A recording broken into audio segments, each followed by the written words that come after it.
Assalamualaikum warahmatullahi wabarakatuh. Wassalamualaikum warahmatullahi wabarakatuh.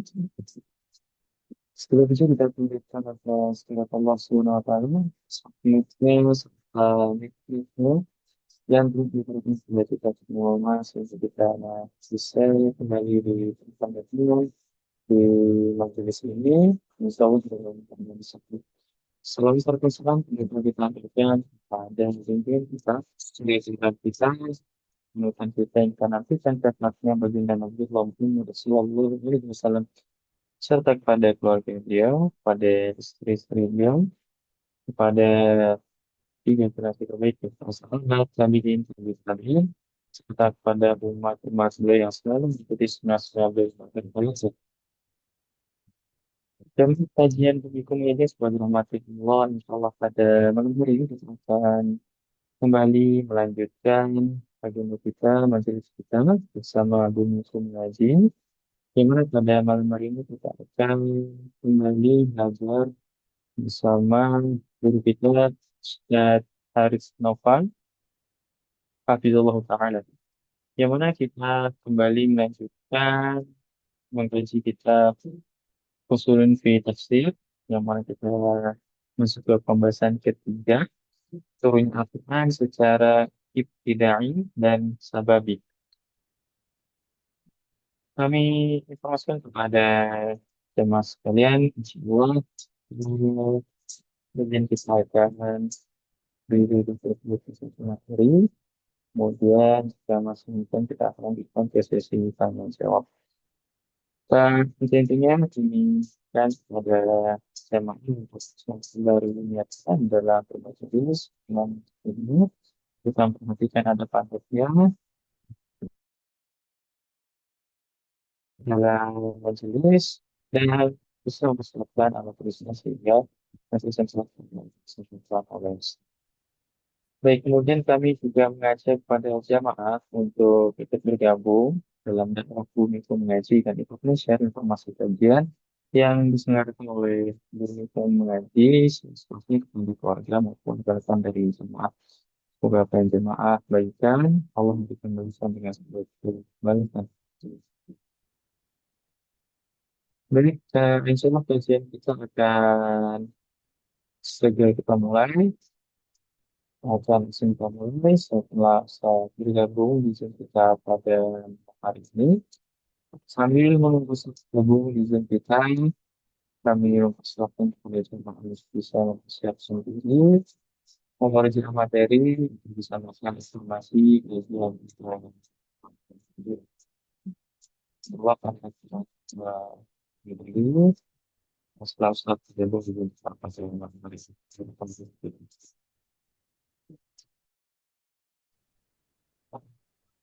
Bismillahirrahmanirrahim. Assalamualaikum warahmatullahi wabarakatuh.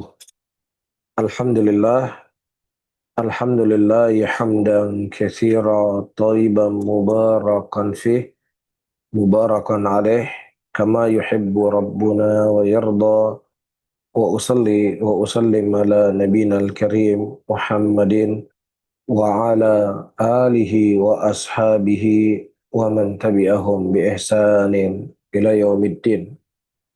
Saudara-saudaraku, kaum muslimin dan kaum muslimat rahimani wa rahimakumullah, kita lanjutkan kembali pembahasan kita di malam hari ini, yaitu terkait usul tafsir yang disusun oleh Syekh Muhammad bin Saleh Al-Utsaimin rahimahullahu taala, yang mana pada pertemuan yang lalu kita sudah menyebutkan sifat-sifat dari Al-Qur'anul Karim.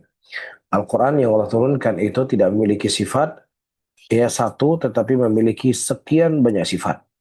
Yang menunjukkan semakin banyak sifat pada sesuatu, apalagi sifat-sifat yang terpuji, maka sesuatu itu semakin mulia dan sesuatu itu semakin agung.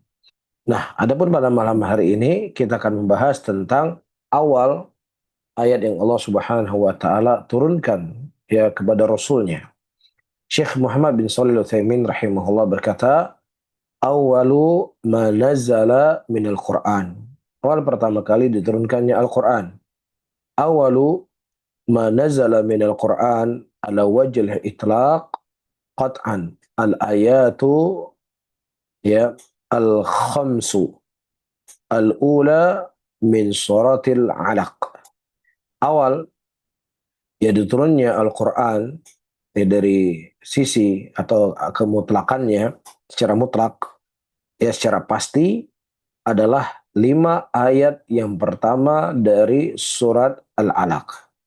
Ya wahia qauluhu ta'ala, dan adalah firman Allah Subhanahu wa taala, Iqra bismi rabbikal ladzi khalaq. Ya, bacalah ya dan Tuhanmu lah yang maha mulia. Ya, atau Tuhanmu lah yang menciptakan. Khalaqal insana min 'alaq. Ya, yang menciptakan manusia itu dari segumpal darah atau segumpal daging. Iqra wa rabbukal akram. Ya, bacalah dan Tuhanmu yang maha mulia. Alladzi 'allama bil qalam, yang dia telah mengajarkan dengan al-qalam, 'allamal insana ma lam ya'lam. Yang dialah Allah yang telah mengajarkan manusia apa yang tidak dia ketahui. Ini merupakan awal ayat secara mutlak diturunkan oleh Allah Subhanahu wa taala kepada Rasulnya. Tidak ada satupun ayat sebelum ayat ini yang Allah turunkan kepada Rasul. Ya, dan subhanallah, ayat yang pertama kali yang Allah turunkan justru Allah memerintahkan Iqra, bacailah, pelajarilah, ilmuilah. Karena perjuangan yang Rasulullah Shallallahu Alaihi Wasallam berjuang dengannya itu tidak akan menjadi kuat, tidak akan berberkah, dan tidak akan tersebar dan memberikan kebaikan kepada umat kalau tidak dibarengi dengan ilmu. Itu di antara hikmah. Ya, hikmah yang pertama kali Allah Subhanahu wa taala turunkan adalah dengan bacalah tadi. Jadi apapun pergerakan, apapun pekerjaan, apapun amalan, yang apabila amalan tersebut tidak disertai dengan ilmu, maka amalan tersebut akan menjadi sia-sia. Baik. Kemudian kata Syekh Muhammad bin Shalih Al-Utsaimin rahimahullah, "Tsumma fatara al-wahyu muddah, tsumma nazalatil ayatul khamsu al-ula min suratil mudaththir." Kemudian fatara al-wahyu. Itu wahyu pada saat itu berhenti beberapa saat, ya. Kemudian setelah wahyu itu berhenti, ya Allah Subhanahu wa taala kemudian menurunkan 5 ayat awal dari surat Al-Mudaththir. Ya, 5 awal ayat dari surat Al-Mudaththir. Taib. Wahya qauluhu ta'ala, dan inilah firman Allah Subhanahu wa taala, ya ayyuhal muddaththir, wahai orang yang berselimut. Siapa itu? Nabi sallallahu alaihi wasallam. Qum fa'andzir. Berdiri, bangunlah dan berilah peringatan. Wa rabbaka fakabbir, dan kepada Rabbmu hendaknya engkau agungkan, engkau besarkan. Wa thiyabaka fatahhir, dan hendaknya pakaianmu engkau sucikan. Kata ulama tafsir, hendaknya engkau mensucikan hatimu. Warrujza fahjur.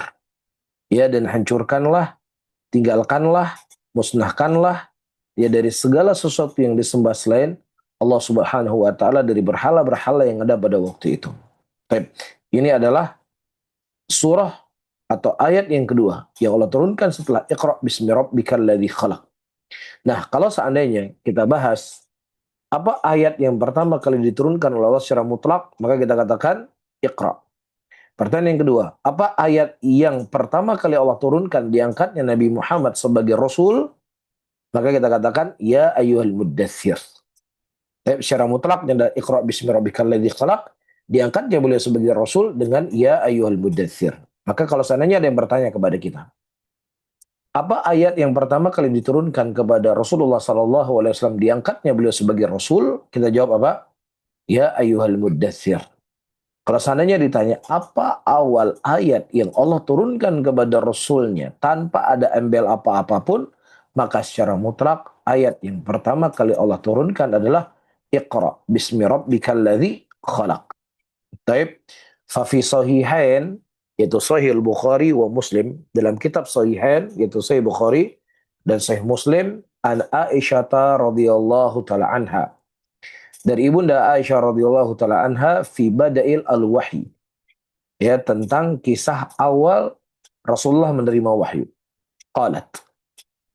Ya, Ibunda Aisyah berkata, hatta ja'ul haqqu, sampai datang kepada Nabi SAW al-haq, yaitu Al-Quran, yaitu wahyu. Wa fi ghari Hira, dan Nabi pada waktu itu berada di Gua Hira. Faja'ahul al-malaku faqala iqra. Kemudian datang malaikat, itu malaikat Jibril, dan berkata, iqra, bacalah. Faqala Nabi SAW, kemudian Nabi berkata, ma ana biqari. Saya ini bukanlah orang yang ahli membaca. Yani lastu a'raf qira'ah. Saya ini nggak bisa membaca. Makanya Nabi kita SAW itu ammi. Ammi itu adalah tidak bisa membaca dan tidak bisa membaca apa yang tertulis. Dan juga tidak bisa menulis. Itu namanya ammi. Nah ini teman-teman bukan sebagai bentuk perendahan kepada Nabi SAW. Tetapi inilah sebagai bentuk hikmah yang Allah Subhanahu wa taala menjadikan nabinya ammi. Ammi tadi tidak bisa membaca, tidak bisa menulis dan tidak bisa membaca apa yang tertulis. Ya, Nabi kita menghafal apa yang dibacakan oleh Jibril kepada beliau. Adapun menulis dan membaca beliau tidak bisa. Baik. Kenapa teman-teman? Karena setiap nabi dan rasul yang diutus oleh Allah Subhanahu wa taala didatangkan mukjizat apa yang menjadi viral pada saat itu. Di zaman Fir'aun, yaitu mereka dengan sihirnya. Maka Allah Subhanahu wa taala mendatangkan Musa memiliki kelebihan dan mukjizat di situ.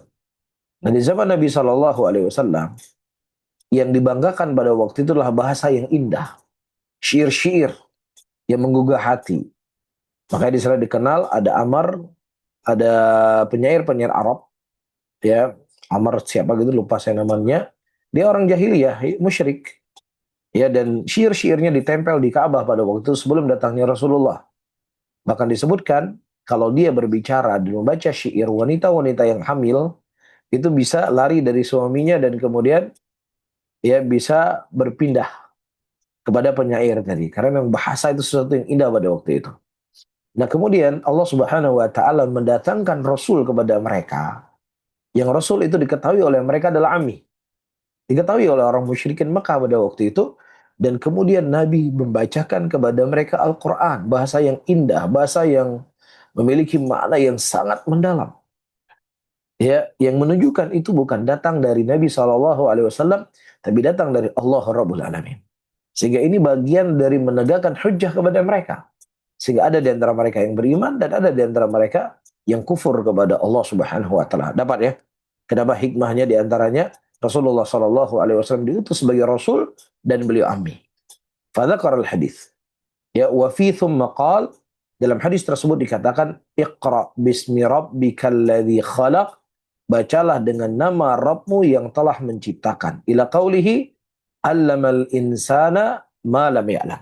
Ila Allah Subhanahu wa taala yang menciptakan manusia dalam keadaan manusia itu tidak mengetahui. Dia menceritakannya, dia mengajarkannya. Ya, wa fihima maksudnya dalam Sahih Bukhari dan Sahih Muslim, an Jabir radhiyallahu taala anhu anna Nabiy sallallahu alaihi wasallam qala wa yuhadditsu an fatratil wahyi. Ya, dan pada saat itu Nabi menceritakan tentang ya kekosongan wahyu. Jadi wahyu setelah turun Iqra bismi rabbikal ladzi khalaq, itu kosong wahyu tidak turun-turun sekian lama. Dan kemudian tiba-tiba Rasulullah menceritakan di sini bagaimana proses datangnya wahyu untuk kedua kalinya. Bainana ana amshi idza sami'tu sautan minas sama. Ya, aku berjalan, tiba-tiba aku mendengar suara dari langit. Fadzakara al-hadits, kemudian disebut dalam hadis tersebut ya di mana fa anzalallah, Allah Subhanahu wa taala menurunkan ya ayyuhal muddatsir kum fa'anzir wa rabbaka fakabbir wa thiyabaka fatahhir wa rujza fahjur. Wa rujza fahjur. Bisa difahami ya? Jadi hadis yang kita baca ini yang datang dari Aisyah radhiyallahu taala anha dan juga datang dari Jabir bin Abdullah bahwasannya surah yang pertama kali atau ayat yang pertama kali Allah turunkan kepada Rasulnya, diangkatnya beliau sebagai Nabi adalah Iqra bismi rabbikal ladzi khalaq, dan kemudian wahyu itu berhenti. Allah Subhanahu wa taala menurunkan ayat setelahnya ya ayyuhal muddatsir kum fa'anzir wa rabbaka fakabbir wa thiyabaka fatahhir. Taib. Kemudian wasamati ayat yuqalu fiha awal manazal. Ya makanya itulah disebutkan ayat-ayat yang pertama kali turun. Ya ayat-ayat yang pertama kali turun. Wal murad awwalu ma nazala bi'tibari syai'in muayyan. Bi'tibari syai'in muayyanin. Ya diinginkan awal di sini adalah apa yang diturunkan oleh Allah Subhanahu wa taala apabila bi'tibar, apabila ditinjau, dilihat dari sesuatu yang muayyan. Jadi sesuatu yang tertentu ditentukan bahwasannya ayat yang pertama kali turun adalah apa? Iqra bismi rabbikal ladzi khalaq. Fatakunu awaliyah muqayyadah, dan bisa saja ada ayat yang disebut awal tetapi yang terkait yang dikaitkan dengan sesuatu. Misalnya awal ayat jihad yang diturunkan. Ya, berarti dikaitkan dengan jihad. Ayat awal solat yang diturunkan, berarti yang dikaitkan dengan solat. Ya, awal ayat zakat yang diturunkan, berarti yang berkaitan dengan zakat. Awal ayat ya apalagi misalnya puasa yang diturunkan, ya berarti dikaitkan dengan puasa. Ya, jadi ada ayat yang diturunkan secara mutlak, Iqra bismi rabbikal ladzi khalaq. Kemudian ada ayat-ayat yang diturunkan pertama kali sesuai dengan apa yang dikaitkan pada waktu itu. Apakah diangkatnya beliau sebagai rasul, apakah diangkatnya Nabi sebagai diperintahkan sholat, apakah diperintahkan berpuasa, apakah diperintahkan untuk mengeluarkan zakat, haji dan seterusnya. Hadis Jabir radhiyallahu taala anhu, datang hadis dari Jabir radhiyallahu taala anhu fi sahihain, dalam kitab sahihain yaitu Sahih Bukhari dan Muslim, anna Aba Salamah ibna Abdurrahman, bahwasanya Aba Salamah ya anaknya Abdurrahman sa'alahu. Beliau bertanya kepada Jabir, ayul Quran anzala awal? Apa ayat Al-Quran yang pertama kali turun? Faqala Jabir. Kemudian Jabir berkata, ya ayyuhal muddatsir. Taib. Nah, sebelum saya lanjut. Ketika Jabir radhiyallahu taala anhu mengatakan awal ayat yang pertama turun adalah ya ayyuhal muddatsir qum fa'anzir wa rabbaka fakabbir wa thiyabaka fatahhir, apakah Jabir disalahkan? Disalahkan atau tidak Jabir dengan jawabannya? Jabir tidak disalahkan dengan jawabannya. Karena yang beliau maksudkan adalah ayat yang pertama kali diturunkan, diangkatnya Nabi sebagai Rasul. Bukan awal ayat turun secara mutlak. Tetapi awal turunnya ayat diangkatnya Nabi sebagai Rasul. Taib. Qala Abu Salamah, kemudian Abu Salamah radhiyallahu taala anhu berkata, itu annahu, dikhabarkan kepadaku bahwasanya ayat yang turun adalah Iqra bismi rabbikal ladzi khalaq. Bacalah dengan nama Rabbmu yang telah menciptakan. Baik. Nah, Abu Salamah juga tidak salah. Ketika beliau mengatakan, aku diberikan informasi bahwasanya ayat yang pertama kali turun adalah Iqra. Abu Salamah berbicara tentang awal turunnya ayat secara mutlak. Iqra bismi rabbikal ladzi khalaq. Jabir radhiyallahu taala anhu berbicara awal ayat yang dikaitkan dengan diutusnya Nabi Muhammad sallallahu alaihi wasallam sebagai rasul.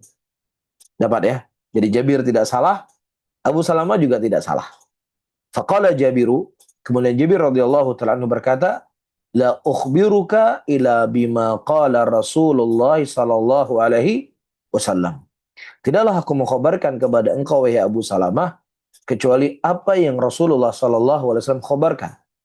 Wa qala Rasulullah sallallahu alaihi wasallam, dan Nabi pada saat itu menceritakan kepada kami, jawartu fi Hira, ya aku pada waktu itu berada di gua Hira, falamma qadaitu, dan ketika aku selesai untuk berdiam diri jiwari di gua Hira tadi, habattu, kemudian aku turun. Nah, disebutkan dalam hadis ketika Nabi berada di gua Hira dan kemudian beliau pada saat itu turun ke rumahnya beliau menjumpai istri beliau Khadijah radhiyallahu taala anha, di mana beliau berkata dalam hadis tersebut, fa'ataitu Khadijah. Di Syekh Ibnu Utsaimin di sini menyebutkan hadis secara ringkas dan secara potong-potongan kisah. Jadi kisahnya panjang, jadi dipotong-potong oleh Syekh. Taib, fa'ataitu Khadijah. Kemudian aku mendatangi Khadijah, faqultu.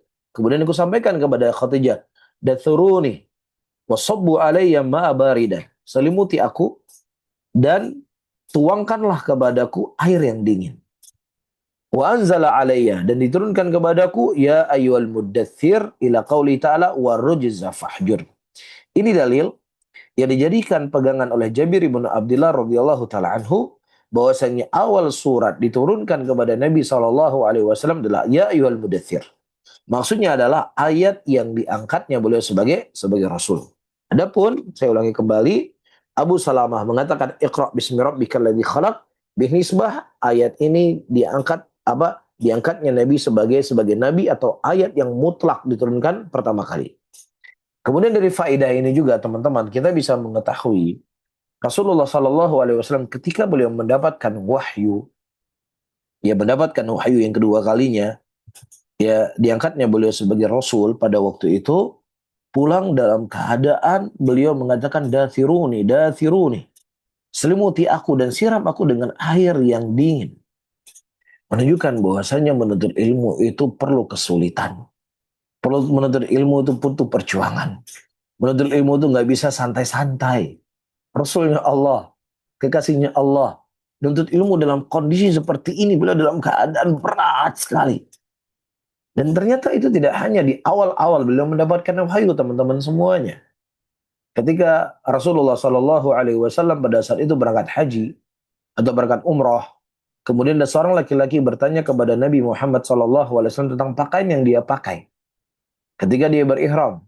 Dan Nabi pada waktu itu tidak menjawab, dan kemudian tiba-tiba datang wahyu, dan Nabi Shallallahu Alaihi Wasallam ditutup pakai kain pada waktu itu. Kemudian ada seorang sahabat mengintip bagaimana kondisi Nabi ketika beliau mendapatkan wahyu. Disebutkan Nabi terasa berat dan mengeluarkan suara-suara pada waktu itu. Ya, jadi Nabi ketika mendapatkan wahyu itu berat yang beliau rasakan. Ya, maka tidak akan sukses seseorang belajar, tidak akan sukses seseorang menuntut ilmu kalau dia tidak memberikan apa yang dia punya. Apakah waktunya, apakah hartanya, apakah tenaganya, apakah pikirannya. Ya karena ilmu itu sesuatu yang berat. Maka tidak ada yang memikulnya kecuali orang-orang yang berat pula. Ada pun orang yang tidak sanggup bersabar untuk menuntut ilmu, maka dia tidak akan pernah mendapatkan ilmu. Bisa difahami ya? Fahadil awaliyah allati dzakaraha Jabir radhiyallahu taala anhu bi'tibar awal ma nazzala ba'da fatratil wahyi. Fatratil wahyi. Adapun awaliyah, awal kali wahyu yang diturunkan, yang disebutkan oleh Jabir radhiyallahu taala anhu adalah bi'tibar dari sisi awal yang pertama kali Allah turunkan kepada Rasul setelah terputusnya wahyu beberapa saat pada waktu itu. Awalu ma nazzala fi sya'ni risalah, atau awal pertama kali wahyu yang diturunkan ya kepada Rasulullah sallallahu alaihi wasallam, diangkatnya beliau sebagai rasul.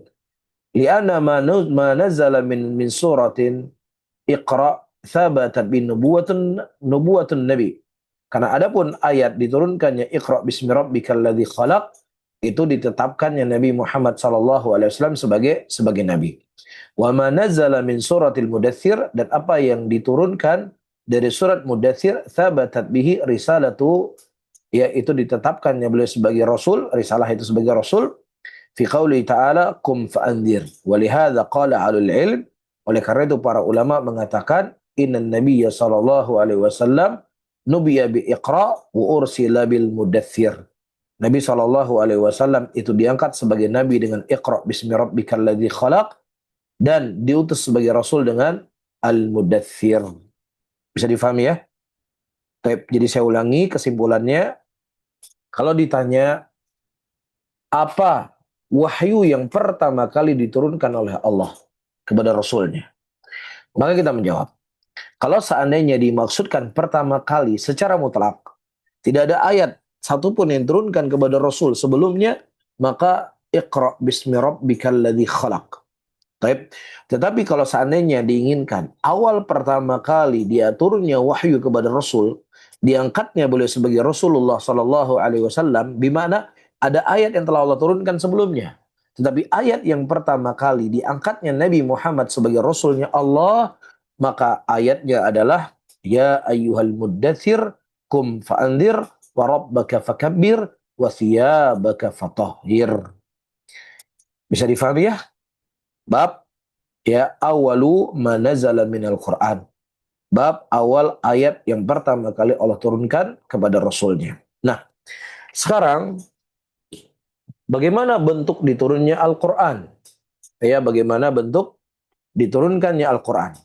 Jadi disebutkan oleh Syekh Muhammad bin Shalih Al-Utsaimin di sini teman-teman, Al-Quran itu diturunkan secara ya ibtidai dan secara sababi. Ya, ibtidai maksudnya tidak ada sesuatu apapun yang kemudian ayat itu turun begitu saja. Tanpa ada kejadian macam-macam. Ya, dan juga ya ada ayat-ayat yang Allah Subhanahu wa taala turunkan karena ada kejadian-kejadian pada saat itu. Ya, ada kejadian-kejadian saat itu. Taib. Nah, kemudian di sinilah akan menjadi pembahasan Syekh Muhammad bin Saleh Al-Utsaimin rahimahullahu taala. Ya, insyaallah dengan contoh-contoh yang beliau jelaskan akan menjadi jelas kepada kita apa yang dimaksud dengan turunnya ayat ibtidai dan turunnya ayat dengan sababi. Yang qasimu nuzulul Quran ila qismain. Dan pembagian turunnya Al-Quran itu dibagi menjadi dua. Al-qismul awalu, pembagian yang pertama adalah ibtidai. Wahwa ma lam yataqaddam nuzuluhu sababu yaqtadih. Ya, dia adalah ayat yang tidak disertai turunnya ayat tersebut ada sebabnya. Tidak ada sesuatu yang dilalui dari sebab-sebab turunnya ayat tersebut. Wa huwa ghalibu ayatil Quran. Dan itu adalah kebanyakan turunnya ayat Quran. Jadi ayat Quran itu turun tidak ada sebab apapun. Allah turunkan ayat kepada Rasulnya. Ya, wa minhu qaulu ta'ala, dan di antaranya adalah firman Allah Subhanahu wa taala, wa minhum man ahadallaha lain atana min fadlihi lanasaddaqanna wa lanakunanna minas salihin. Dan di antara mereka ada orang-orang yang telah berjanji kepada Allah. Apa janjinya? Sungguh jika Allah memberikan kepada kami sebagian dari karunia-Nya, niscaya kami akan bersedekah dan benar-benar termasuk orang-orang yang soleh. Nah, ayat ini teman-teman, ya asbabun nuzulnya banyak sekali ya diceritakan oleh para khutbah. Banyak para khutbah menceritakan kisah asbabun nuzul ini. Di antaranya adalah kisah seorang sahabat bernama Tha'labah bin Hatib. Di mana disebutkan Tha'labah dalam keadaan dia miskin, beliau berdoa meminta kepada Rasulullah agar berdoa kepada Allah bisa membuat beliau kaya, ya, yang tadinya rajin ke masjid dan kemudian tiba-tiba setelah Allah memberikan kekayaan dan dibukakan pintu rezeki kepadanya, kemudian beliau sudah tidak kelihatan lagi di masjid. Ya, seringnya dengar cerita-cerita ini ya. Seperti kata Syekh Muhammad bin Shalih Al-Utsaimin di sini, al-ayatu fa innaha nazalat ibtida fi bayani hal ba'dul munafiqin. Ya, ayat ini turun untuk menerangkan dan menjelaskan ya keadaan sebagian orang-orang munafikin. Dia ini ayatnya turun untuk menjelaskan keadaan orang munafikin. Wa amma mashtahira min annaha nazalat fi Tha'labah bin Hatib fi qisatin tawilatin dzakara katsirun minal mufassirin warjaha katsirun minal wu'ad fadha'ifun la sihhata lahu. Adapun apa yang masyhur ya tentang kisahnya Tha'labah bin Hatib ya yang mana diceritakan oleh banyak orang-orang ya atau oleh para mufassirin, ya maka kisah itu adalah kisah yang tidak sahih. Ya fadhaifun la sihhata lahu. Dia dhaif yang tidak bisa dianggap sahih. Taib anna nazala fi Tha'labah, ayat itu turun kepada Tha'labah bin Hatib pada kisah yang panjang dan disebutkan kebanyakan dari mufassirin dan dikuatkan dari dan di warau wajaha.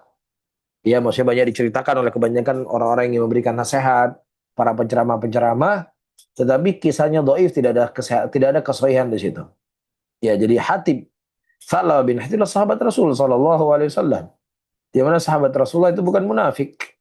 Ya, dan mereka adalah orang-orang yang sangat jauh daripada sifat-sifat yang disebutkan tersebut. Ya, kan tetapi ayat itu betul diturunkan oleh Allah dalam Al-Qur'an, tapi menceritakan keadaan orang-orang munafikun yang tidak ada sebab pada waktu itu turun begitu saja. Nah, jenis yang kedua, sababi. Ya turunnya sebuah ayat ada sebab turunnya ayat. Apa sebabnya? Banyak sebab. Akan disebut oleh Syekh Muhammad bin Shalih Al-Utsaimin. Wa ma taqaddam nuzuluhu sababu yaqtadih. Ya, turunnya ayat tersebut ya disebabkan ada alasan-alasan tertentu. Nah, apa alasannya? Wasababu sebabnya adalah imma su'alun yujibullahu anhu. Imma itu sebuah soal yang diajukan kepada Nabi sallallahu alaihi wasallam dan kemudian Allah Subhanahu wa taala menjawabnya. Ya, misalnya dalam surat Al-Baqarah ayat 189, yas'alunaka 'anil ahillah. Qul hiya mawaqitu lin-nasi wal hajj. Ya, ditanyakan kepada Rasulullah sallallahu alaihi wasallam pada waktu itu, ya, teman-teman, dalam surat Al-Baqarah 189 tentang apa itu ahillah. Ya, apa itu ahillah. Nah, disebutkan ya, ahillah adalah apa itu? Qul hiya mawaqitu linnas. Dia adalah waktu-waktu untuk manusia dan juga waktu dari penentuan hajinya manusia. Hilal itu artinya adalah bulan sabit. Ya, tempat munculnya hilal. Dan Allah menjawab, "Qul hiya mawaqitu linnas." Adalah waktu-waktu untuk manusia, waktu menentukan bulan Ramadan, waktu menentukan Syawal, waktu menentukan bulan Dzulqa'dah, waktu menentukan bulan-bulan yang lainnya. Jadi semuanya ditentukan dengan ahillah. Yang dilihat di tanggal 29 di akhir bulan, yang kalau seandainya terlihat ahillah tersebut, hilal tersebut, maka besok berganti bulan. Tapi kalau seandainya hilal tersebut tidak terlihat, maka disempurnakanlah hari menjadi 30 hari. Nah, sedikit faedah kita keluar dari konteks di sini, teman-teman, tentang hari Arafah. Ya, jadi kalau misalnya terjadi perbedaan waktu penentuan 9 Dzulhijjah Arab Saudi dengan di luar Arab Saudi. Anggaplah Indonesia atau negara-negara yang lainnya. Yang mana Arab Saudi ya misalnya menentukan tanggal 9 Dzulhijjah, kita anggaplah misalnya di tanggal 29 Mei. 9 Dzulhijjah jatuh tanggal 29 Mei misalnya. Nah, sementara kita di Indonesia ya sudah atau ditentukannya hilal itu ditentukannya tanggal 9 Dzulhijjah di tanggal 30 misalnya. Taib. Nah, kapan kita harus berpuasa 9 Dzulhijjah? Apakah kita ikut waktunya Arab Saudi, ya waktu wukuf di Arab Saudi tanggal 29 Mei, atau kita berpuasanya tetap di tanggal 30 sesuai dengan hilal yang terlihat di tempat kita? Baik. Maka di sini teman-teman, ya perlu kita cermati, kalau seandainya kita mengikuti wukufnya Arafah Arab Saudi, ya, maka kondisi ini tidak akan bisa dipraktekkan oleh orang-orang yang hidup 100 tahun yang lalu atau 150 tahun yang lalu. Hari ini dengan media dan teknologi kita bisa mengetahui Arab Saudi besok berpuasa. Arab Saudi besok wukuf di Arafah. Sudah diketahui kapan tanggal wukufnya. Ya, nah sementara di 100 tahun yang lalu, 200 tahun yang lalu, ya informasi tidak tersebar. Ya bagaimana seseorang mengetahui bahwasanya wukuf di Arab Saudi di tanggal sekian? Sehingga kita harus berpuasa dengan wukufnya di Arab Saudi. Nah, sementara syariatnya Allah Subhanahu wa taala itu tidak berlaku hanya hari ini atau 10 tahun yang lalu, tapi syariatnya Allah berlaku juga untuk 400 tahun yang lalu atau 200 tahun yang lalu. Sehingga ketika mengikuti wukuf di Arab Saudi kita berpuasa tanggal 9 Dzulhijjah, itu tidak bisa dipraktekkan 100 tahun yang lalu. Yang kedua, teman-teman semuanya, kalau misalnya qadarullah masyafa'al. Qadarullah masyafa'al. Terjadi banjir. Arafah banjir, Mina banjir, Muzdalifah banjir. Sehingga para jamaah haji tidak bisa masuk ke Arafah karena banjir. Atau terjadinya peperangan. Jadi peperangan yang kemudian di stop semua penerbangan, stop semua bandara yang kemudian orang nggak bisa berangkat haji. Dan itu juga pernah terjadi beberapa ratus tahun yang lalu. Ya kurang lebih 5 tahun tidak terjadi pelaksanaan haji. Nah seandainya kondisi yang saya sebutkan tadi, Orang tidak bisa wukuf di Arafah karena ada kondisi-kondisi tadi. Apakah kita tetap berpuasa atau kita tidak berpuasa? Kalau yang mengatakan bahwasannya dia harus wukufnya Arab Saudi, maka dia tidak perlu berpuasa karena tidak terjadinya wukuf. Tapi kalau seandainya diinginkanlah penanggalan tanggal 9 Dzulhijjah, maka adanya wukuf ataukah tidak adanya wukuf tetap kita berpuasa. Karena ilahnya adalah tanggal 9 Dzulhijjah, bukan semata-mata ilahnya adalah wukufnya, tapi tanggal 9-nya. Nah, kalau seandainya memang penanggalan tanggal 9 antara Arab Saudi dengan Indonesia beda, ya penanggalan hari Arafahnya atau tanggal-tanggal 9, maka kita ikuti tanggal 9 yang ada di negeri kita. Ya, karena kita masing-masing telah punya hilal sendiri-sendiri. Bisa difahami teman-teman ya? Taib. Nah, kemudian kisah yang kedua atau contoh yang kedua, sebab yang kedua. Haditsatun waqa'at tahtat ila bayan wa tahdhir. Ya, ada kejadian yang terjadi pada waktu itu sehingga membutuhkan penjelasan tentang kejadian tersebut dan mengingatkan manusia tentang kondisi tadi. Mithlu, ini semisal, wala in sa'altahum la yakulunna innama kunna nakhudu wa nal'ab. Kalau seandainya engkau bertanya kepada mereka, maka mereka akan mengatakan sesungguhnya kami tadi cuma bercanda, kami cuma main-main. Kami tidak serius. Nah, turunnya ayat ini teman-teman, ada satu kejadian pada waktu itu. Apa kejadiannya? Disebut oleh Syekh Muhammad bin Shalih Al-Utsaimin, nazalata fi rajulin minal munafiqin. Qala fi ghazwati Tabuk fi majlis. Turunnya ayat ini ya tentang seorang laki-laki dari kalangan munafikin yang dia ikut perang Tabuk pada waktu itu. Nah, ketika pulang dari perang Tabuk, dia berkata di majelis karena sedang galau, capek, lelah, perjalanan panjang, akhirnya mereka bercanda-canda. Ya, mereka mengatakan ma ra'aina mithla qura'ina haula arghab butunan. Tidak pernah kita melihat ulama-ulama yang lebih mementingkan perut dibandingkan mereka. Siapa yang diingatkan di sini? Para sahabat Nabi SAW dan Nabi juga di dalamnya. Wala agdzab alsinah. Dan tidak ada orang yang paling berdusta lisannya dibandingkan mereka. Wala ajban inda liqa. Dan juga tidak ada orang yang paling pengecut ketika bertemu dengan musuh melebihi dari mereka. Yakni Rasulullah SAW wa ashabah. Yang diinginkanlah Nabi SAW dan para sahabatnya. Fabalagha dzalika Rasulullah SAW wa nazal al-Quran. Dan pada waktu itu dikhabarkan kepada Nabi SAW ucapan munafik tersebut kepada Nabi. Dan kemudian Allah menurunkan ayat. Sehingga ketika turunnya ayat menjelaskan dan menerangkan tentang keadaannya mereka, faja'ar rajulu ya'tadiru. Kemudian datang laki-laki meminta udzur kepada Nabi SAW. Ya, mereka mengatakan apa?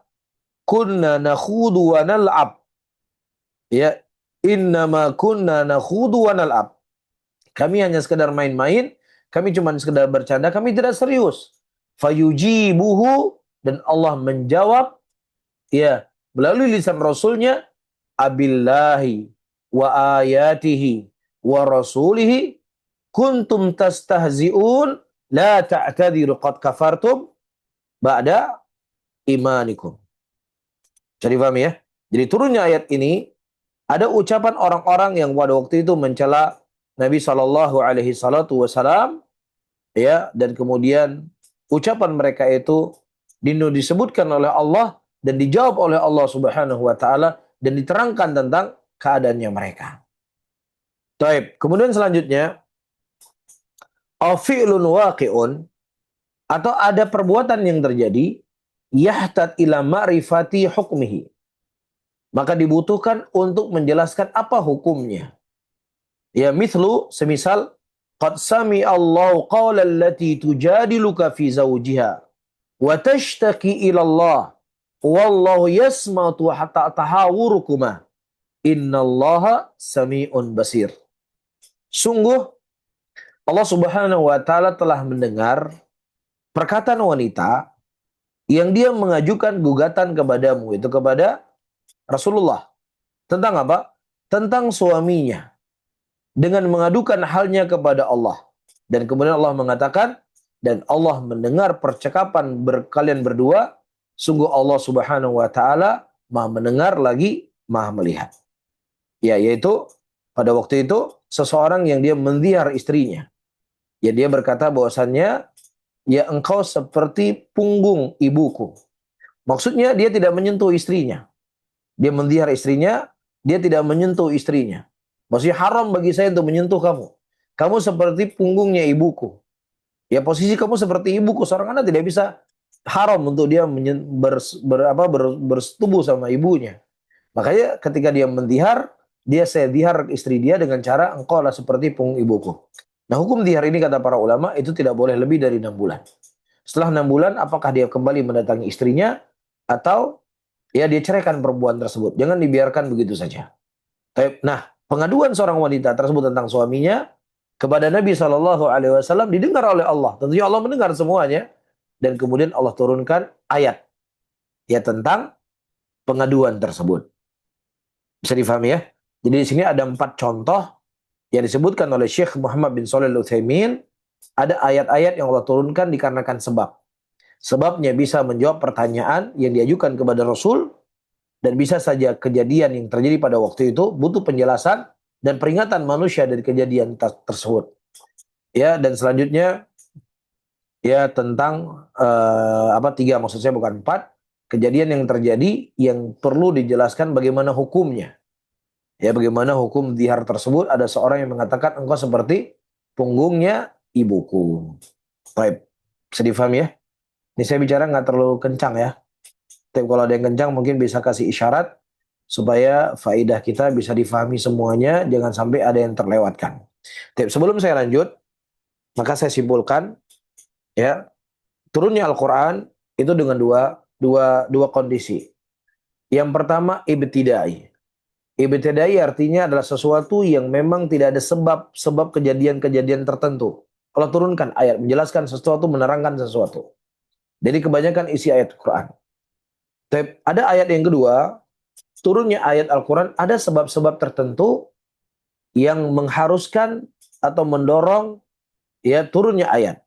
Bisa bentuknya lah pertanyaannya para sahabat kepada Rasulullah, yas'alunaka anil mahillah, ya yas'alunaka anil mahid, yas'aluka anil ahillah, yas'alunaka anil mahid, ya yas'alunaka anil ruh. Kan banyak kan ayat-ayat yang kita dapatkan dalam Al-Quran yang isinya yas'alunaka anil ruh, yas'alunaka anil ahillah, yas'alunaka anil mahid, dan seterusnya. Baik. Dan juga Allah turunkan ayat, ada kejadian-kejadian yang terjadi, yang pada kejadian tersebut butuh untuk dijelaskan dan terangkan, dan butuh peringatan manusia darinya. Sebagaimana orang munafik yang mencela Nabi SAW. Dan yang ketiga, ada ayat yang diturunkan adalah untuk menjelaskan hukum ya yang terjadi pada saat itu. Kemudian selanjutnya, teman-teman, fawaid ma'rifati asbabin nuzul. Apa faidah kita mengetahui sebab-sebab turunnya ayat? Ma'rifatu asbabin nuzul muhimmatun jiddah. Ya, mengenal sebab-sebab turunnya ayat itu sesuatu yang sangat penting. Li'anna tuaddi ila fawaid katsiratin minha. Ya karena di dalamnya ada faidah-faidah yang sangat banyak. Di antara faidahnya adalah bayanu annal Qur'ana nazala minallahi ta'ala. Menjelaskan bahwasanya Al-Qur'an itu datang dari Allah. Ya, dari sisi mana? Wadzalika li anna an-nabiyya sallallahu alaihi wasallam yas'alu an syai'in fayatawaqqafu anil jawab ahyanan hatta yanzila alaihi al-wahyu aw yakhfa alaihi al-amru al-waqi fayanzil al-wahyu mubayyinan lahu. Kenapa? Karena Nabi sallallahu alaihi wasallam ketika ditanya sesuatu kepada beliau, fayatawaqqaf, beliau berhenti dulu. Beliau tidak menjawab. Ya, beliau diam. Nah, diamnya Nabi SAW pada saat itu apa? Menunggu wahyu. Dari siapa? Dari Allah Rabbul Alamin. Ya, jadi Nabi nggak bisa menjawab sembarangan. Nabi nggak bisa menjawab asal-asalan. Dan itu jauh dari sifatnya Rasulullah. Makanya Nabi ketika beliau ditanya sesuatu, beliau tunggu turunnya wahyu, baru setelahnya beliau menjawab. Nah, ketika beliau menjawab, menunjukkan apa? Ya, sesuatu yang datang dari agama ini bukan datang dari lisannya Rasul semata-mata, tapi Nabi cuma sekedar menyampaikan, tapi hakikatnya itu datang dari Allah Subhanahu wa taala. Au yakhfa alil amrul waqi, atau Nabi SAW tersembunyi kepada beliau tentang sebuah kejadian, ya, atau sebuah kondisi, maka diturunkanlah wahyu untuk menerangkan dan menjelaskan perkara tersebut. Ya, mithalul awal, contoh yang pertama, yaitu ada yang bentuk pertanyaan, ini diulang lagi oleh Syekh di sini. Ya, misalnya wa yas'alunaka 'anir ruh. Qulir ruh min amri rabbi wa ma utitum minal ilmi illa qalila. Ditanyakan kepada engkau ya Muhammad tentang ruh. Katakanlah bahwasanya ruh adalah daripada perkara-nya Rabb aku. Wa ma utitum, dan tidaklah diberikan kepadaku dari ilmu ruh tadi illa qalila, kecuali sedikit saja. Subhanallah. Ya, teknologi hari ini teman-teman bisa membuat sesuatu yang sangat luar biasa. Ya, besi yang beratnya ribuan ton, yang mana berat, benda yang berat seharusnya bisa jatuh, tapi bisa terbang di atas udara. Ya, ada satu negara ke negara yang lain, satu benua ke benua yang lain. Luar biasa teknologi. Hari ini ya kita bisa zoom, yang kemudian bisa didengar oleh manusia seluruh dunia misalkan. Ini juga teknologi. Iya. Dan beraneka ragam teknologi-teknologi yang lainnya, tapi subhanallah. Ya, sesuatu yang paling dekat dengan manusia itu ruh. Sampai hari ini nggak ada yang tahu ruh itu warnanya apa, bentuknya apa, ya dari zatnya apa, baunya gimana, letaknya di badan kita di mana, apakah di tangan, apakah di dengkul, apakah di telinga, apakah di kepala, apakah di kaki atau di mana. Tapi dia sesuatu yang ada di badan kita, dia dekat dengan kita. Ya, tapi subhanallah manusia tidak mengetahui perkara ruh ini kecuali sedikit, seperti Allah yang khabarkan. Kulir ruhu min amri rabbi wa ma utitum minal ilmi illa qalila. Katakanlah bahwasanya ruh adalah perkara dari Rabbnya aku, dan tidak diberikan kepadamu tentang ilmu ruh tadi kecuali sedikit saja. Fa fi sahih al-Bukhari, dan juga dari sahih Bukhari dari Abdullah bin Mas'ud radhiyallahu taala anhu, anna rajulan minal yahud, ada seorang laki-laki dari Yahudi, qala ya Abul Qasim marruh. Wahai Abu Qasim, apa itu ruh? Ditanya kepada Nabi, fasakata. Nabi SAW diam pada waktu itu. Dalam wa fi lafdhin, dalam lafaz yang lain, fa'amsakan Nabiyyu SAW falam yarud alaihi syai'an. Falam yarud alaihi syai'an. Nabi SAW diam pada waktu itu dan tidak menjawab apapun. Fa'alimtu annahu yuha ilaihi. Dan disitulah aku mengetahui akan diwahyukan kepadanya. Faqumtu maqami, dan aku berdiri di tempat aku berdiri. Falamma nazal wahyu qala. Kemudian setelah turun wahyu, baru Nabi SAW mengatakan, wa yas'alunaka 'anir ruh, qulir ruh min amri rabbi. Mereka bertanya kepadamu tentang ruh, dan kemudian dikatakan ruh itu adalah perkaranya Rabbnya aku. Ini contoh yang pertama, yaitu pertanyaan menjawab pertanyaan. Yang kedua, ya, terjadi sesuatu yang tersembunyi kepada Nabi SAW, hakikatnya. Dan kemudian Nabi SAW diturunkan wahyu menjelaskan hakikat yang terjadi pada waktu itu. Menarik ya. Apa contohnya? Contohnya adalah firman Allah Subhanahu wa taala, yaqulun la in raja'na ilal madinati la yakhrijanna a'azzul minhal adzal. Dan kalau seandainya kami kembali ke kota Madinah, maka orang-orang yang kuat dari kami akan mengeluarkan orang yang lemah. Ini ayat diturunkan oleh Allah dalam surah Al-Munafiqun. Nah, bagaimana kejadiannya turunnya ayat ini? Sebab turunnya ayat ini disebutkan dalam Sahih Bukhari, anna Zaid ibn al-Arqam radhiyallahu anhu sami'a Abdullah bin Ubay, ya, ra'sal munafiqin. Pada saat itu Zaid bin Arqam radhiyallahu taala anhu mendengar Abdullah ibn Ubay, tokohnya munafiqin. Yaqulu dzalik. Dia berkata demikian. Ya, kalau kita nanti kembali ke kota Madinah, Orang-orang yang kuat di antara kita, maksudnya orang munafikin, Abdullah bin Ubay, akan mengeluarkan dari kota Madinah orang-orang yang lemah. Siapa yang lemah di situ? Nabi Shallallahu Alaihi Wasallam. Ya sebagaimana disebutkan di sini, yuridu anul azzu war rasul sallallahu alaihi wasallam wa ashabah ya al-adhan. Dia inginkan bahwasanya annahu az, dia yang azu tadi. Dia yang mulia. Ya, dan Nabi Shallallahu alaihi wasallam dan sahabatnya adalah orang-orang yang lemah, orang-orang yang rendahan. Fa akhbara Zaid ammahu bidzalik. Dan pada saat itu Zaid menceritakan kepada pamannya ucapan orang munafikin tadi. Fa akhbara bihi Nabi sallallahu alaihi wasallam.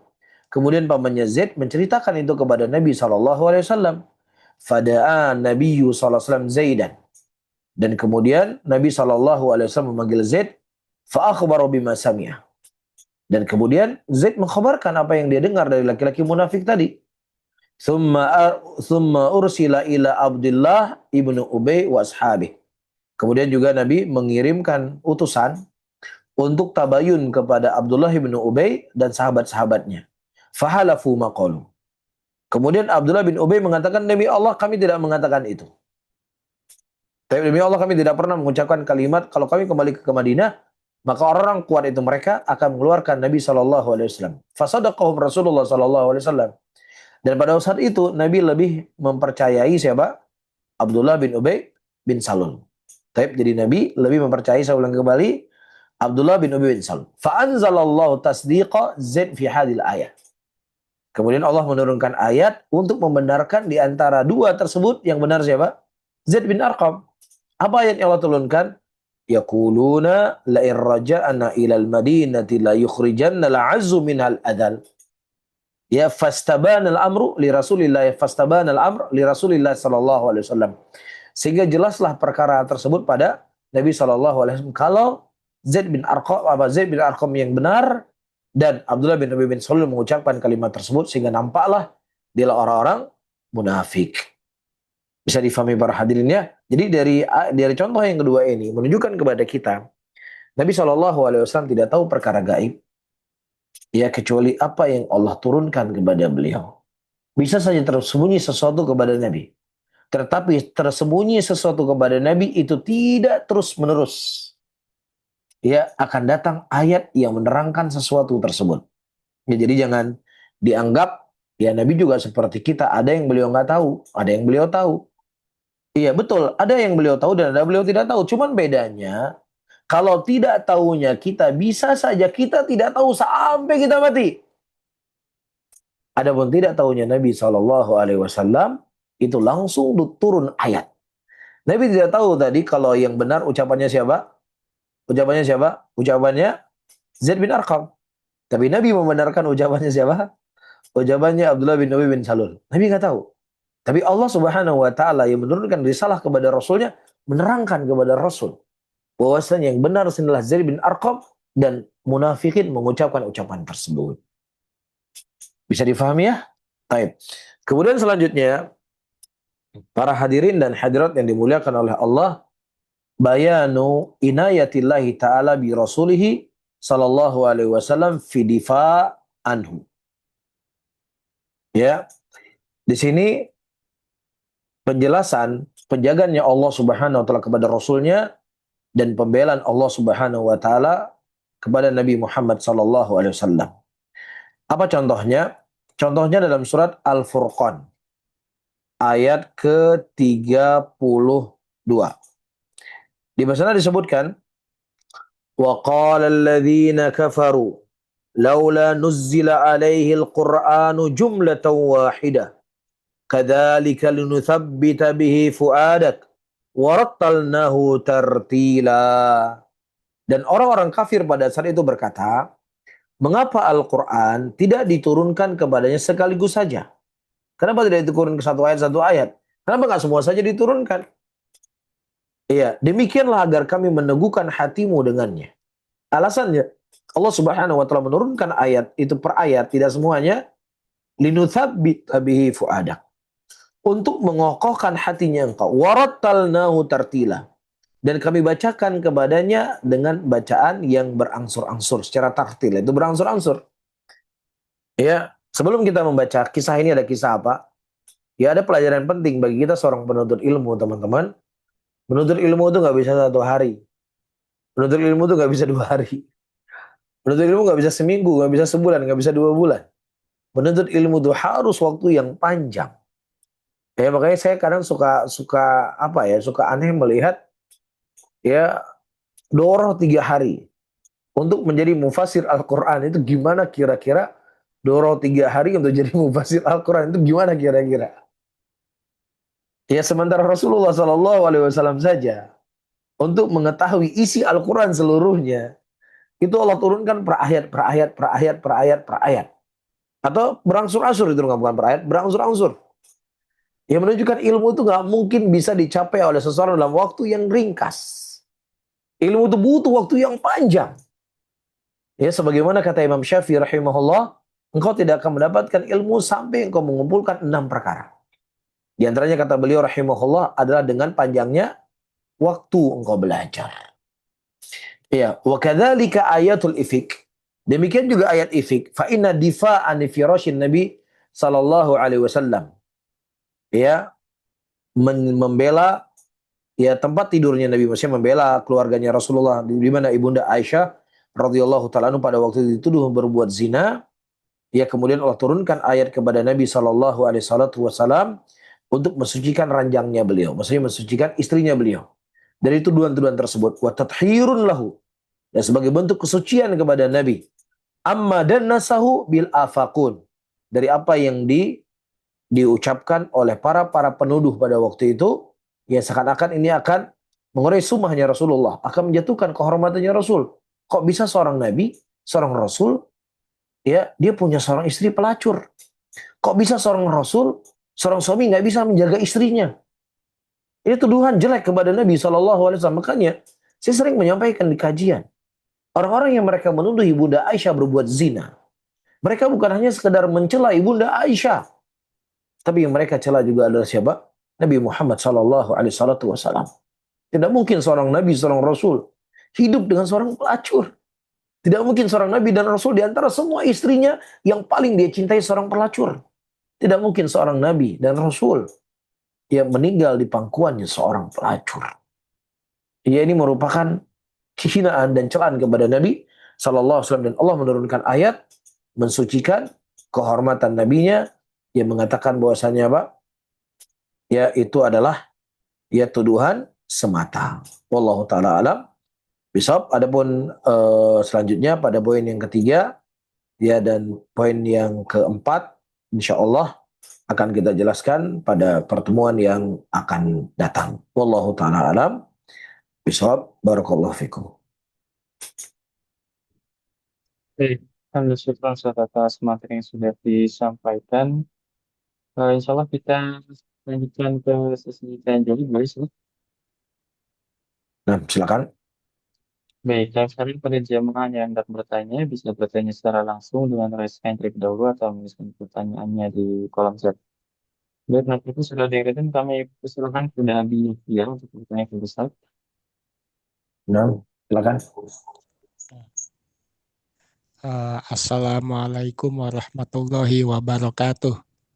Waalaikumsalam warahmatullahi wabarakatuh. Ustadz, saya ingin bertanya Ustadz, itu apa Nah, benar yang namanya surat Al-An'am itu turun sekaligus gitu?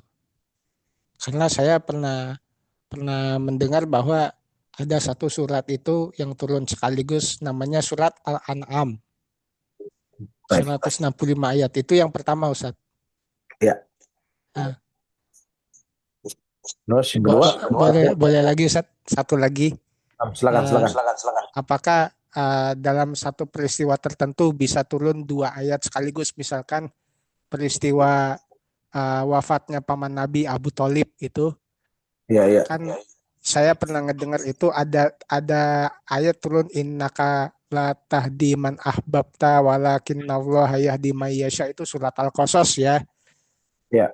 Dan sama satu lagi yang di surat At-Taubah yang karena walau karena dakurba itu lupa saya awalnya itu Ya, maka nali nabin maka nalil mu'minina ayastaghfiru lil musyrikin walau kana ya, lupa saya Ustaz. ya betul. Saya. Nah, terus Ya itu pertanyaannya, apa itu apa dua ayat itu turun sekaligus karena peristiwa wafatnya Abu Thalib gitu Ustaz. Kan waktu itu ya itu saja Ustaz. masyarakat. Wassalamualaikum warahmatullahi wabarakatuh.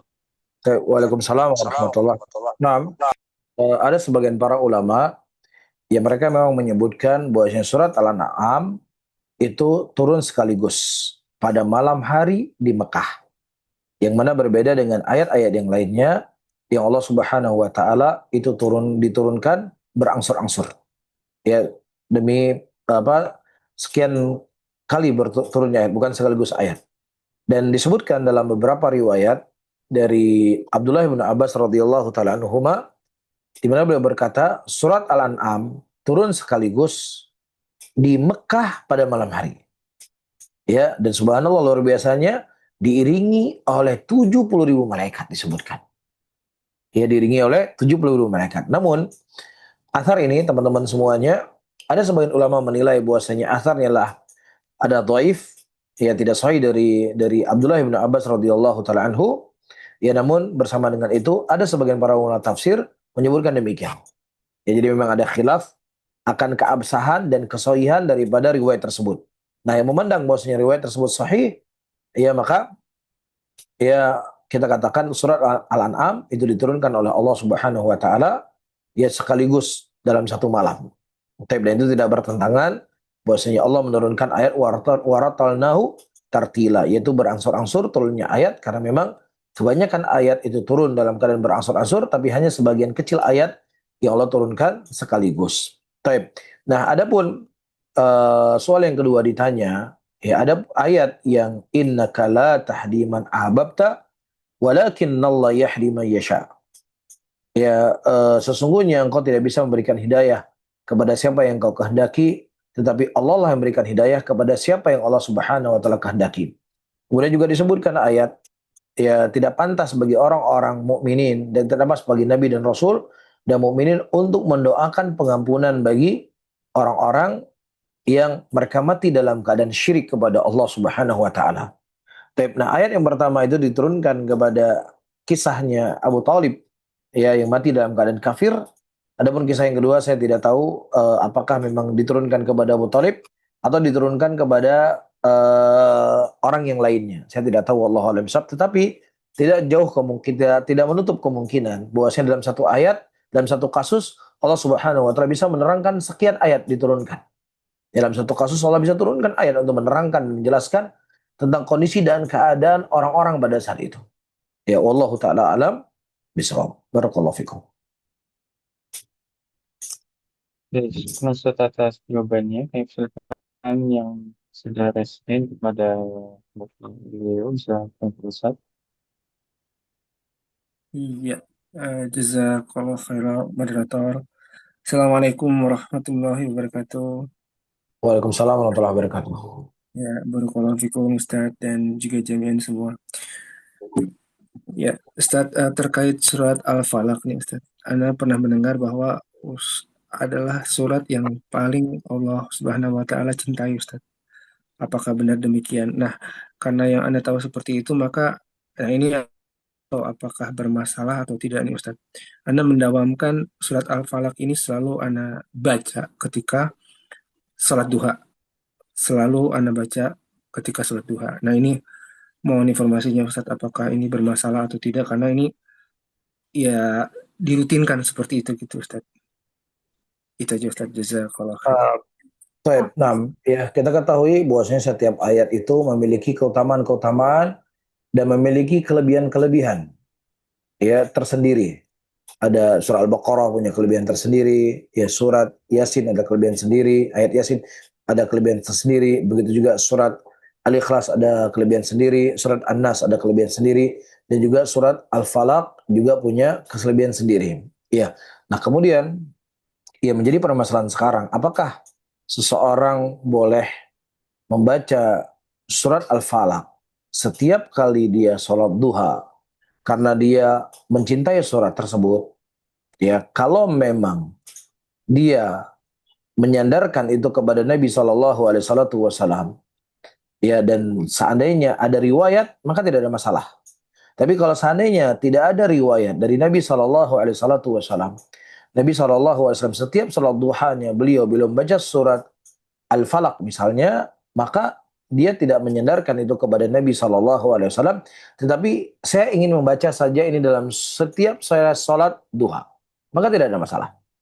Ya, tetapi yang menjadi masalah kalau seandainya dia menetapkan itu inilah sunnahnya Rasulullah dalam keadaan misalnya kita tidak mendapatkan itu sahih dari Nabi, maka tidak boleh disandarkan kepada Nabi.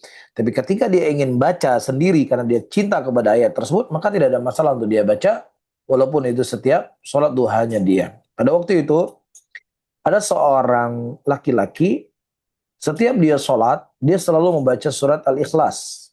Dia membaca surat Al-Ikhlas. Kemudian diadukanlah kepada Nabi SAW.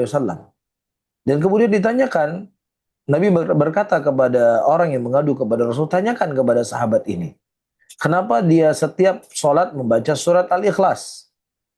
Kemudian dijawablah oleh laki-laki ini, aku membaca surat Al-Ikhlas karena aku cinta dengan ayat tersebut.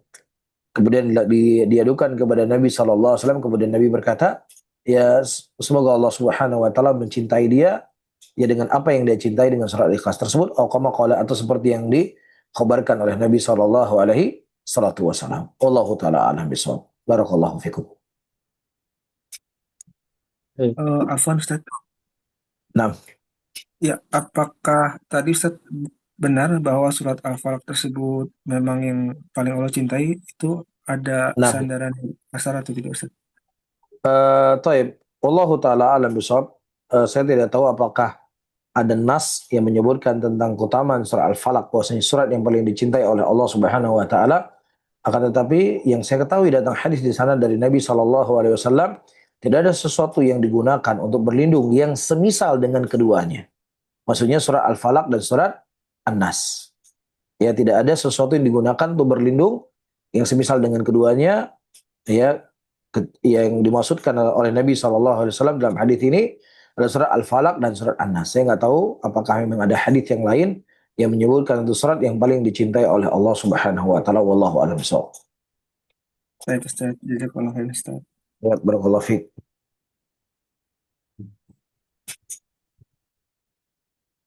Baik, terima atas jawabannya.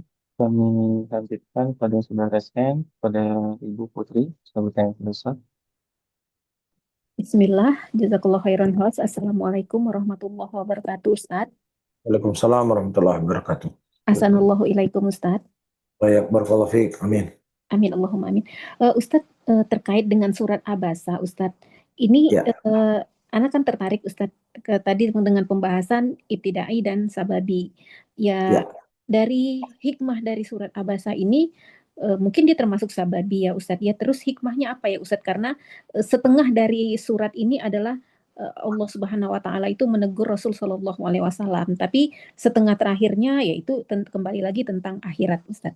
Nah, pertanyaan kedua, Ustaz, terkait dengan haji, Ustaz. Ana ada melihat beberapa di sosial media gitu, Ustaz, bahwa fasilitas di Mina itu, Ustaz, sekarang itu kan banyak yang tower itu, Ustaz, dengan fasilitas yang mewah, tempat tidurnya single, jadi satu orang jamaah satu, jadi tidak lagi di tenda. Bahkan qadarullah untuk travel yang bukan sunnah ya, Ustaz ya, mereka bayar dam aja gitu, Ustaz. Dan banyak jadi mereka bayar dan mereka tidak tidak ke Jamarot gitu, Ustaz. Jadi banyak yang mengambil opsi itu, Ustaz, terutama orang-orang yang mungkin yang punya kelebihan harta ya, Ustaz ya, mengambil itu dengan itu harganya sangat mahal, Ustaz. Itu kan Ana baca itu travel di luar negeri gitu, Ustaz. Jadi seperti bangku pesawat disetting seperti tempat tidur gitu, Ustaz. Dan itu satu-satu dan itu tower gitu, Ustaz. Mohon ini, Ustaz, apakah itu tidak mengurangi dari keabsahan dari haji itu sendiri, Ustaz? Mohon nasihatnya, Ustaz. Jazakallahu khairan wa barakallahu fiik, Ustaz. Assalamualaikum warahmatullahi wabarakatuh. Waalaikumsalam warahmatullahi wabarakatuh. Masya Allah. Pertama, surat Abasa wa Tawalla pada saat itu Asbabun nuzulnya turunnya ayat tersebut, sababnya turun ayat tersebut adalah ketika Rasulullah Shallallahu Alaihi Wasallam sedang mendakwahkan para pembesar musyrikin Quraisy pada waktu itu. Kemudian datang Abdullah ibnu Umi Maktum ingin bertanya kepada Nabi Shallallahu Alaihi Wasallam tentang agama.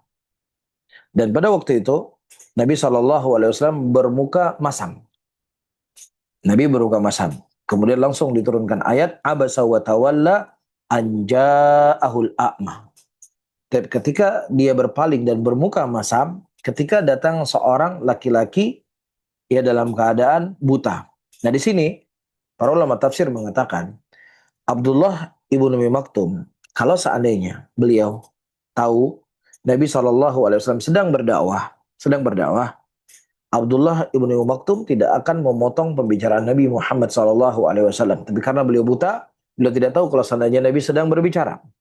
Yang kedua, Nabi SAW sendiri pun pada waktu itu beliau melihat bahwasannya mendakwahkan mereka para pembesar Quraisy ini akan memberikan efek yang lebih baik dan efek yang lebih luas kepada Islam. Ya sehingga beliau bermuka masam pada waktu itu. Ya, tetapi ditegur oleh Allah Subhanahu wa taala. Ini kurang lebih kisah kejadiannya. Nah, apa hikmahnya? Hikmahnya pertama, para hadirin, Nabi Shallallahu alaihi wasallam beliau sebagai rasul, tetapi juga beliau sebagai manusia. Tapi Allah ingin mengingatkan kepada kita bahwa Nabi yang sangat mulia ini, manusia yang paling dicintai oleh Allah, beliau juga manusia yang beliau bisa berbuat kesalahan. Ya, bisa berbuat kesalahan. Tetapi ini yang perlu digarisbawahi. Kesalahan yang dilakukan oleh Nabi Shallallahu Alaihi Wasallam itu tidak dibiarkan oleh Allah. Kesalahan itu langsung ditegur oleh Allah Subhanahu Wa Taala. Itu yang membedakannya. Kalau kita berbuat kesalahan kita itu bisa terus kita salah sampai kita mati. Tapi kesalahan yang dibuat oleh Nabi Shallallahu Alaihi Wasallam yaitu langsung datang teguran dari Allah Rabbul Alamin. Yang menunjukkan tidak ada satupun risalah, tidak ada pun ajaran Nabi SAW kecuali ajaran tersebutlah ajaran yang benar karena dikontrol oleh Allah Subhanahu Wa Taala dan tidak ada satupun kesalahan yang dilakukan oleh Nabi. Kalaupun salah langsung ditegur oleh Allah Subhanahu Wa Taala. Ini pelajaran pertama. Hikmah yang kedua, para hadirin dan hadirat yang dimuliakan oleh Allah, kata Syekh Abdurrahman Sa'di rahimahullahu taala, Allah Subhanahu wa taala di sini ingin memberikan sebuah bimbingan kepada Rasulnya dan juga kepada kita semuanya, maka hendaklah seseorang itu fokus kepada orang yang sudah siap untuk menerima ilmu daripada menyibukkan diri kepada orang yang belum siap untuk menerima ilmu. Iya, atau ibaratnya jangan sampai air yang ada di baskom itu tidak kita urus, sementara air hujan yang belum tentu turun, kita sibuk mencari air hujan yang belum tentu turun tadi. Ya, tapi hendaknya seseorang fokus dengan apa yang dia punya. Nah, kaidah ini teman-teman semuanya tidak hanya dalam satu konteks, tapi dia itu dalam banyak konteks. Ya, dalam banyak konteks. Ya, diantaranya adalah hendaknya seorang dai, seorang guru, dia lebih fokus untuk mengajarkan santri-santri yang mereka memang sudah siap untuk menerima ilmu. Makanya kita sangat bersyukur. Dan kita sebenarnya cemburu dengan ustadz-ustadz dan guru-guru yang mereka pagi sampai malam mengajarkan santri-santri di ma'hadnya mereka. Ya seharusnya kita cemburu sama mereka. Walaupun mungkin sebagian besar mereka tidak dikenal oleh masyarakat. Ya tetapi fokusnya mereka mengajarkan santri, ini wallahi akan jauh lebih bermanfaat dan akan memberikan ya jariah terus menerus kepadanya. Ya, karena dia akan mencetak kader-kader yang akan terus mendakwahkan Islam itu sendiri. Dan juga masuk dalam konteks ini teman-teman semuanya, seseorang yang dia punya istri, ya yang mana istrinya itu misalnya ada kekurangan A, B, C, D dan seterusnya. Ya, kemudian dia sibuk untuk memikirkan ya sudahlah saya ceraikan istri ini dan kemudian saya akan menikah dengan perempuan yang lain yang kemudian ya perempuan lain itu akan bisa memberikan kebahagiaan kepada saya, belum tentu. Belum tentu. Ya, bisa saja perempuan lain tadi memiliki kelebihan yang tidak dimiliki oleh istrimu. Akan tetapi dia akan punya kekurangan yang kekurangan itu dimiliki oleh istrimu, kelebihannya. Ya, makanya seperti pepatah kata orang Indonesia, rumput tetangga itu lebih lebih sehat, lebih subur. Itu sebenarnya tidak demikian, itu syaitan saja yang menggoda kita. Makanya ketika ada sesuatu hal yang memang kurang dengan pasangan hidup kita, ya sudah, itu yang kita perbaiki, itu yang kita olah, itu yang kita ya berusaha untuk menutupinya. Makanya Nabi mengatakan kalau ada sesuatu yang tidak kau sukai dari pasangan hidupmu, maka lihatlah kelebihan yang dia punya. Yaitu mungkin yang bisa saya sebutkan tentang hikmah yang sangat besar ketika Allah Subhanahu wa taala menegur nabinya. Dan ketiga yang paling penting, ya juga hikmah di sini Nabi Shallallahu alaihi wasallam tidak pernah menutup sesuatu apapun ayat yang Allah turunkan kepada beliau. Dalam keadaan itu ayat menegur beliau. Ayat menegur Rasul, bisa saja Nabi nggak baca. Supaya nggak ketahuan kalau Nabi ditegur sama Allah, tapi Nabi baca. Menunjukkan Nabi Al-Amin, Nabi adalah makhluk manusia yang jujur.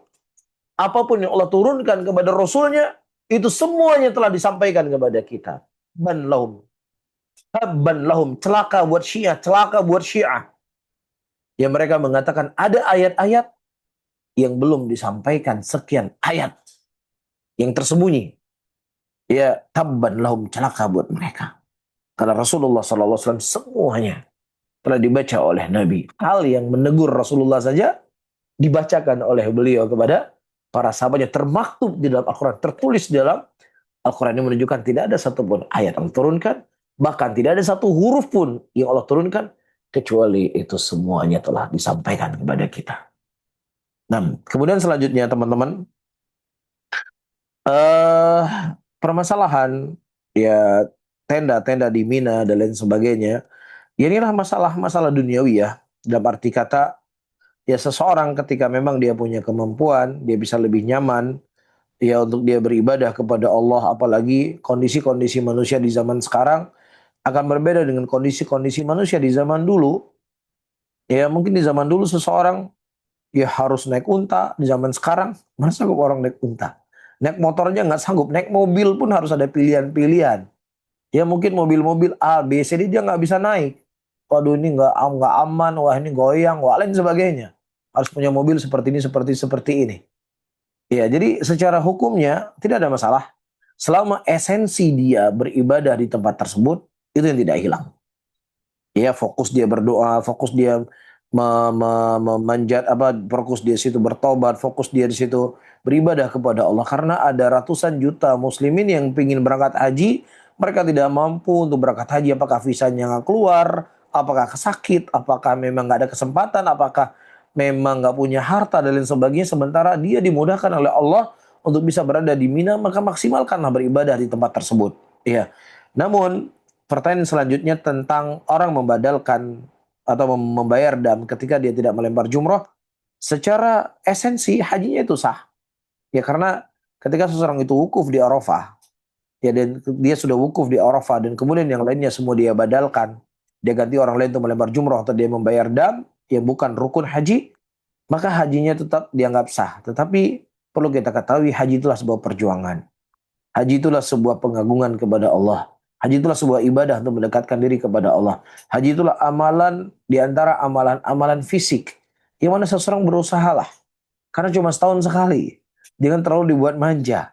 Ya silahkan tidur di tempat Mina yang mewah dengan segala fasilitasnya. Tapi setidaknya semua rukun-rukun haji, semua kewajiban-kewajiban haji, bahkan yang sunnah-sunnah haji pun hendaknya dikerjakan. Karena disitulah esensi yang akan disitulah dia akan merasakan hal yang berbeda.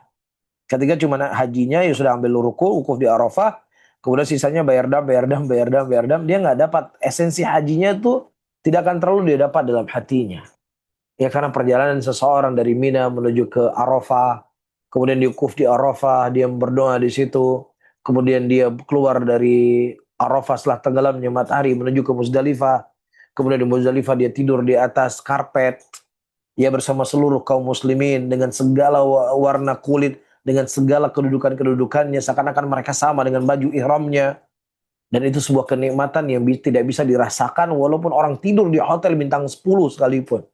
Bermalam di Muzdalifah adalah malam yang paling indah. Kemudian dia berjalan untuk melempar jumrah. Dimulai dengan Jumratul Aqabah. Kemudian dia pergi ke Ka'bah untuk tawaf ifadah.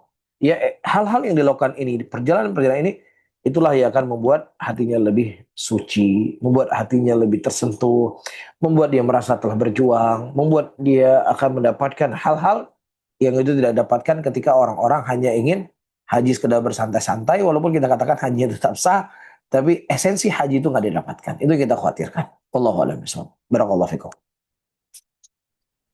Terus proses atas ini sudah bisa mendapatkan dari ibu yang kita tadi. Saya ada jamaah yang saya pertanyaan itu.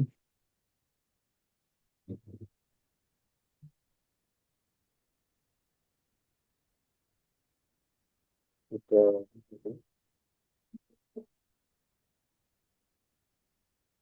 dan itu sudah tidak ada yang bertanya, Ustaz. Sudah kita cukupkan, Ustaz. Oh, sudah cukup. Tidak, Oke, tidak ada baik. yang Barakallahu. bertanya. Baik. Kalau tidak ada pertanyaan lagi, mungkin kita tutup kajian kita. Insya Allah kita lanjutkan pada pertemuan yang akan datang. Ya, faidah-faidah kenapa atau faedah-faedah mengenal asbab turunnya ayat. Baik. Jadi pelajaran yang sangat berharga. Ini adalah sesuatu pengetahuan yang penting untuk kita ketahui ya supaya kita lebih rajin atau kita lebih semakin mencintai Al-Qur'an, kita lebih rajin untuk mendalami Quran, minimal membaca Quran, maka itulah akan membawakan ketenangan dan kebahagiaan dalam hidup kita. Sejauh mana kita memuliakan Al-Qur'an, maka sejauh itulah ketenangan yang kita dapatkan dalam hidup kita. Wallahu taala a'lam bishawab. Saya tutup. Subhanallah bihamdika asyhadu an la ilaha illa anta astaghfiruka wa atubu ilaik. Wassalamualaikum warahmatullahi wabarakatuh. Waalaikumsalam warahmatullahi wabarakatuh. Terima kasih juga atas materi yang sudah disampaikan serta jawaban yang sudah disebutkan oleh para jamaah. Kami juga mengajarkan pada jamaah yang sudah dapat hadir di kajian rutin kita pada Jumat malam. Mari kita tutup kajian kita pada malam hari ini dengan doa kafaratul majelis.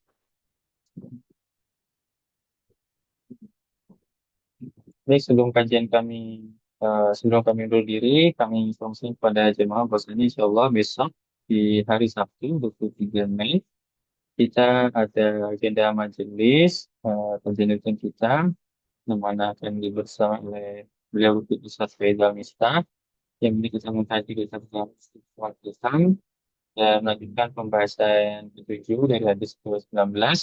Jagalah Tuhan Allah, Allah menjagamu. Yang berarti kami mengajak kepada jamaah untuk hadir di kajian esok hari dan ikut mensukseskan kajian tersebut seluas-luasnya untuk keluarga maupun rekan dari jamaah. Baik, kami dari Bumi Kemaji mengucapkan permohonan maaf atas kekurangan dalam penyelenggaraan kemudian pada malam hari ini. Kami pamit undur diri. Wassalamualaikum warahmatullahi wabarakatuh.